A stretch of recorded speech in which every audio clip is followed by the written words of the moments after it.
A very good morning to you and welcome to the AM News here on GNTV with me, Bryce Nana Kwesi. I'm live in Ghana and live in the UK from our studios inside of my 10 Anchor Street here in Assalam Accra, the capital of Ghana in West Africa. And I'm going into our first story for the morning, where the chairmanship race of the governing New Patriotic Party (NPP) party has been reduced to 3 following the withdrawal of Alhaji Abubakar Abdul Rahman, also known popularly as Alhaji Short.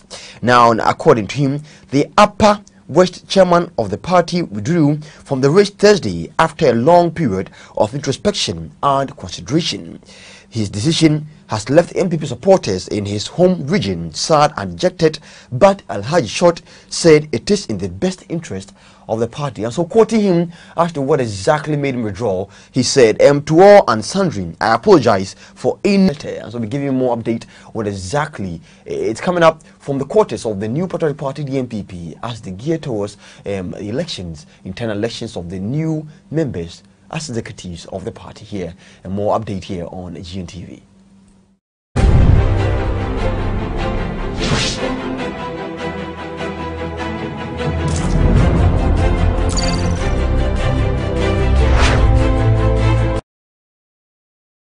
Now, the second Deputy Speaker of Parliament, Honorable Joseph Osei Owusu, has rejected a proposal by the minority for the Speaker to set up a bipartisan parliamentary committee to probe the recent controversial $89 million contract signed by the Minister of Communications with Kelny GVJ for the implementation of a common platform for telecommunications traffic monitoring and revenue assurance in the country. The Speaker turned down the proposal after the Minister had appeared before the House to clear the air on accusations made by the minority and some civil society groups that the deal was fraudulent. Ursula Owusu-Ekufo vehemently rejected accusations of corruptions and underhand dealings in the award of the revenue assurance monitoring contract to Kelny GVG. In a statement to Parliament, Ursula Owusu indicated that the $178 million contract is the best deal the country can get for the kind of service needed. She further stated that the country would own all the equipment for the execution of the contract after 5 years. The Kelny GVG deal has delivering a statement in Parliament in response to a sermon from the Speaker. Ursula Owusu said the deal further saved the country more than $1 million per month. This issue has rather unfortunately generated some apprehension, which in my view is unnecessary.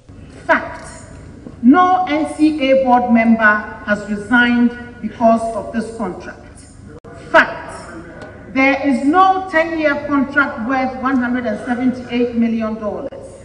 There is a 5-year, $89 million contract, which may be renewed subject to stated conditions being fulfilled.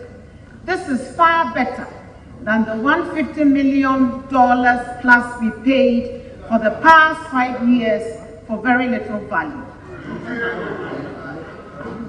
Fact: Kelny GVG is not a... I can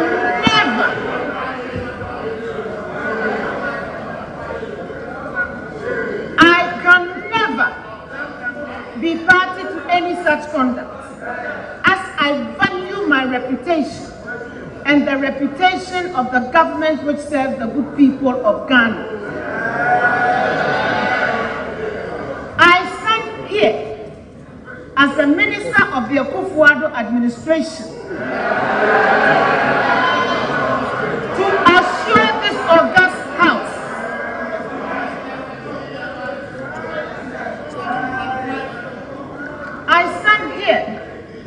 as the Minister of the Akufo-Addo administration to assure this august House that I believe this is the best deal we could have got. The minority, however, maintained the deal was shady, calling for a parliamentary probe into the matter. When she speaks about the track record of the company that they are entering into this contract with, she cites the track record of GVG Haiti. But this contract is not with GVG Haiti. This contract is with Kelny G. Multiplicity of allegations of malfeasance have been leveled against GVG pellet. And I'm saying that, Mr. Speaker, if you Google, you will find, without any answer of doubt, that in and so, Mr. Speaker, I am calling for this matter to be referred, Mr. Speaker, to the Communications Committee. Your time is up. And for everybody to be done, for us to get to the bottom of the matter, because this country is being seriously shorted. And Mr. Speaker, it is not in our supreme national interest. The Speaker, however, turned down the proposal of the minority, explaining that necessary details about the deal had been laid bare by the Communications Minister. Now away from Parliament, going back to the quarters of the New Patriotic Party, the NPP, and as one member of the NPP who's contesting for the chairmanship race resigns in the constituencies, has decided to issue our former 100% endorsement of Sammy Awuku as our next national organizer of the ruling New Patriotic Party. Kwame Appiah-Kodua indicated that Sammy has shown in several ways that he has the ability, desire and leadership skills to be the man to marshal the grassroots for election 2020 and beyond. As a communicator, mobilizer and grassroots person, he successfully mobilized one of the single most powerful youth revolution in the history of Ghana's elections. That supervised the 2016 election victory for the New Patriotic Party. He operated a youth wing of the party as his business, where he and his staff provided caring and functioning and loving atmosphere for our vulnerable citizens and the opposition NPP at the time. Awuku has over the years shown and proven leadership and deserve our 100% endorsement. Sammy has shown in several ways that he has the ability, the desire and the leadership skills to be the man we need for the election 2020 and beyond. As a member of the National Executives, he confirmed their belief that Sammy Awuku was the force behind their victory in election 2016 and entreated all other regions to follow suit to endorse Sammy Awuku as the next national organizer of the NPP on or before July 7th. Now, victims of the June 3rd Nkrumah Circle flood and fire disaster have made to express their disappointment in government for abandoning them after 3 years of a tragedy. They are calling on government to come to their aid as the situation after the disaster has made it difficult for them to have a decent life. Speaking to GNTV, they also called on non-governmental groups to help them as they have no source of income due to their current situation. The 2015 Accra floods resulted from heavy continuous rainfall. The rain started on 1st June 2015. Other causes of the flood were reported to be improper planning of settlements in Accra. Some of these persons who survived the twin disaster have been rendered handicapped as their present state has made it difficult to get a decent life.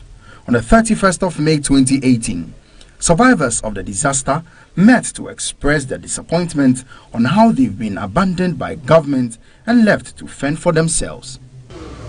Life has been very, very difficult for us.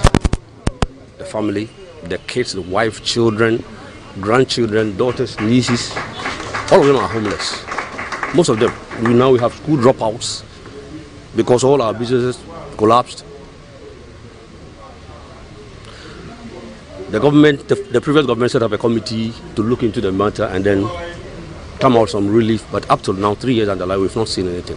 And we have not heard anything from them. Knocking at the doors of AMA, we've been to the Flagstaff House, we've been to so many places.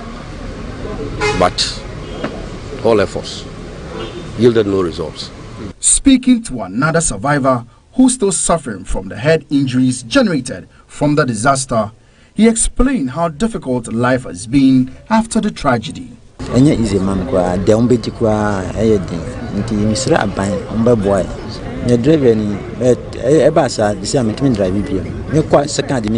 so quite sad there. We'll be giving you more details on what exactly the situation has been after 3 years of such a tragedy Are we as a country serious when it comes to caring such issues and taking care of victims who suffer issues as such? Quite sad to see them still beg for arms and still asking for government support and the support of all groups here in the country. And so GNTV will be giving more details on what exactly is happening to these victims who suffered the June 3 disaster. Now, and away from that, on to other issues where experts are calling for more rehabilitation centers in the country to augment the work of Pantine and Ankafo. Not enough space and the requisite logistics to enable them work effectively. Jessica Hedo files this report. About 70% of the inmates at psychiatric hospitals in Ghana are youth between the ages of 12 to 24 years who have abused substances. This is according to research conducted by the United States government agency, the Center for Behavioral Health Statistics and Quality. This translates to 50,000 Ghanaian youth in a 2016 statistics given by the Narcotics Control Board, NACOB. The situation therefore calls for a look at the country's rehabilitation centers, more especially now that many of the country's younger workforce is into hard drugs. Unfortunately, there are only 2 government-owned rehabilitation centers in Ghana, situated at the Pantine and Ankafo Psychiatric